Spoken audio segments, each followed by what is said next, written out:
ఫలం ఇవ్వలేనటువంటి విధానం, ముందుకు బారిపోయినటువంటి విధానం.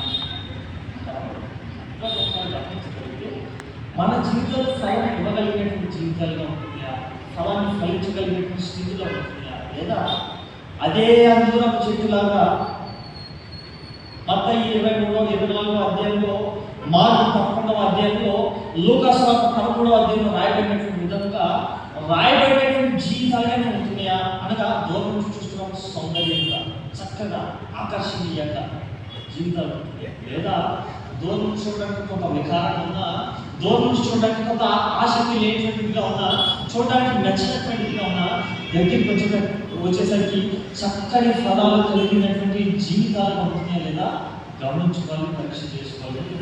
అంటే అంత్య దినాల్లో ఉంటున్నాం. దేవుని యొక్క రాకడ ఎప్పుడు వస్తుందో తెలియదు. దేవుని యొక్క రాకడలో మనం ఎప్పుడు నిలబడతామో తెలియదు, అంత్యకులు ఎప్పుడు నిలబడతామో తెలియదు. అంటారు ఫలములు ఫలించగలిగినటువంటి జీవితాలు అంటే ఏ ప్రక్షాళనలో మన జీవితాల్లో రావాలో వాటన్నింటిలోకి దేవుడు ఆటోమేటిక్గా నడిపిస్తారు. హల్లెలూయా.